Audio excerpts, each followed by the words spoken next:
బీసీల రుణం తీర్చుకోవడానికే BC declaration ప్రకటించామని Chandrababu స్పష్టం చేశారు.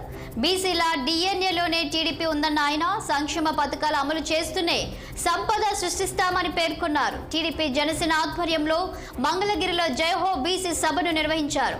సభ వేదికగా బీసీ డిక్లరేషన్ పోస్టర్ను చంద్రబాబు పవన్ ఆవిష్కరించారు.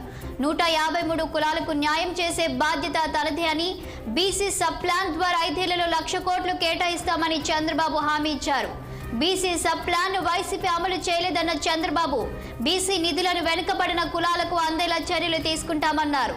చట్టసభలో బీసీలకు 33% రిజర్వేషన్లకు తీర్మానం చేస్తామని, అలాగే అన్ని సంస్థలు పదవుల్లో 34% రిజర్వేషన్ కల్పిస్తామని హామీలిచ్చారు.